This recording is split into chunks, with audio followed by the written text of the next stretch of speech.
Hey, I'm really excited that you're here. Welcome. Today I want to share with you some crucial takeaways from Huma Abedin's new book, Both and. And the first is the conversation around when is it too much? When does it go from being supportive to self-neglect? By the way, if you're not subscribed, hit the subscribe button and the bell because I post new videos every Sunday to help women overcome feelings of inadequacy to develop self-confidence. So, when is it too much? When do you actually cross that line between being supportive in a relationship to self-neglect? And at what point do you call it quits? Some history about Huma.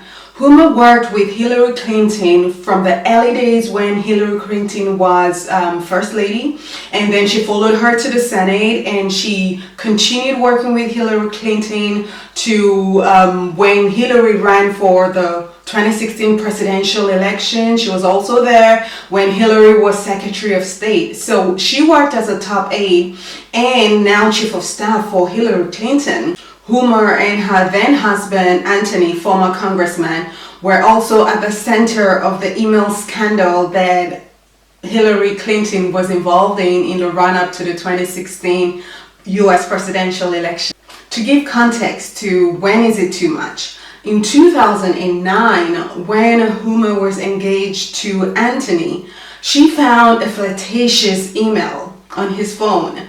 And she queried him about it, and he just dismissed it like, no, it wasn't a big deal. And I wrote some of the timelines so I can say it correctly to you. After 2009, they went on to get married in 2010. And then in 2011, Anthony posted an indecent picture of himself on his Twitter account, which was then deleted. In the same year, various inappropriate photos of him, which he took in a locker room, surfaced online. In 2012, Huma found a playful message from another woman to Anthony. In 2013, while still married to Huma, explicit chats Anthony had online with other women surfaced. In 2016, reports surfaced that Anthony had sent sexually suggestive photos of himself again. So you have this situation where from 2009, from when they were engaged, to 2012, 2013, 16, and all of these scandals, Anthony sexting, and you have all the situation happening, in which she also talks about in the book a whole lot. And I'm reading it and I'm thinking, when is it too much? When do you call it quits? When do you say, you know what, I've had enough? In the book, Huma talks extensively about the trauma and the shame she had to endure because of Anthony's behavior. Even one of the situations, which is still traumatic for her till today, is the fact that she didn't have the opportunity to break the news of her pregnancy to her loved ones because the New York Times went ahead to publish that news and that information to the world even before her first trimester. And so the question is, at what point then do you need to prioritize your mental health, your physical well-being, and maybe those of your children if you have children, or even those around you? She talked a lot about the impact of his behavior and what she had to go through, how it impacted her mental health and her physical health.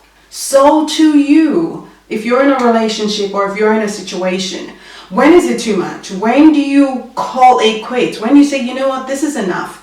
Now at this point, I need to prioritize my mental health. I need to prioritize my well-being. I'm all for being supportive, and I'm all for being there for people we care about when they're going through a challenge. But there is a point where you have to say, no, right now I need to take care of me. And you would think that Huma would have seen those red flags, those warning signs from 2009, from that first email. She probably should have taken a break. Now, of course, hindsight is a better teacher, like she admits to. But what I want you to take away from this situation, and what I took away from the book when I was reading it, it went on to just reinforce what I already know and what I share with clients, is the fact that when you begin to see warning signs, when you see red flags, then take a break. put the brakes on, slow down. And maybe in her case, maybe she shouldn't have gone ahead to get married. And I'll talk about this in the next takeaway. But maybe she shouldn't have gone ahead to get married. I mean, if you think about it, when you're driving down the road and you suddenly see a caution sign, what are you supposed to do? Common sense will tell you, slow down. Begin to think about how you're going to navigate the road and how you're going to do that carefully. And that's what should happen in any situation. When you begin to see red flags, trust your instinct. Trust your feelings. Don't deny them. Don't invalidate them. Know that if something comes up for you, it's for a reason. And maybe you don't need to shut that situation down completely or the relationship down completely, but maybe give it some more time. Take a break. Observe. Go slowly. And that's what I want you to be thinking about when you see yourself in a situation where you begin to see red flags. My second takeaway is this. In 2009, when Huma found the flirtatious message from another woman to Anthony, she started to have cold feet and she was beginning to contemplate canceling or calling off the wedding. And she spoke about it to a colleague. And what she said really broke my heart when I heard it. She said that she cannot even contemplate canceling the wedding because what will people say? That subtle culprit. What will people say? How often have you and I wanted to take a step, wanted to do something important or not do something, and here we are thinking, what will people say? And that was what she said. And again, it comes back to the first takeaway to say, you've got to validate and honor your feelings. And if you have those red flags, you've got to stop. You cannot be concerned about what people say. If it's important to you, then you need to take the actions for yourself. And that's what her colleague said when she shared her concern. He said, what do you care about what people say? It's your life. But Huma was thinking about how her family, her parents, have this high esteem in their communities, and I guess she was concerned about how people will see it if she called off the wedding.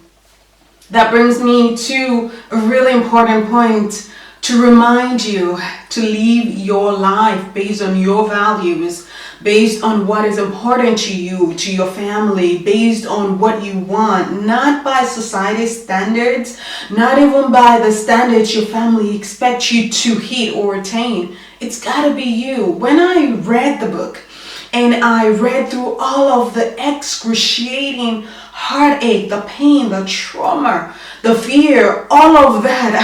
At one point, social services was called into the situation, but you gotta get the book to find that out. But when I read about everything she went through, and I thought to myself, what if she didn't go ahead with the wedding? She probably would have saved herself a whole lot of heartache. And I hope that will be a reminder to you to live your life. You cannot base it on what people think and people's expectations. The third takeaway is that Huma is telling her own story. After her story has been told so many times in different places as being the woman behind one of the most powerful women in the world, or the story of her then husband's sex scandals in gossip magazines, on the internet, and every way you can possibly think. This time around, she's taking back control and she's taking her power back, and she is telling her story, and she is choosing to own that story and tell it. And that is so empowering. You may be going through a rough time, and you may have gone through situations that are heartbreaking, situations that you're not proud about. But the first step, and one of the most important steps to healing, is one, to own that story and to tell your story. Because for every time you are not saying nothing, every time you're staying silent, somebody else will be telling your story. And that's why Huma wrote this book, and you should get it. I got myself a copy, and I have been just consuming her work and learning so much from her experience. One of the things I'm really passionate about is helping women to find their voices and to use their voices so that they can show up authentically, so that they can share their creativity, their innovation, so they can show up with all of who they are and all that they possess, so that they can live full and happy.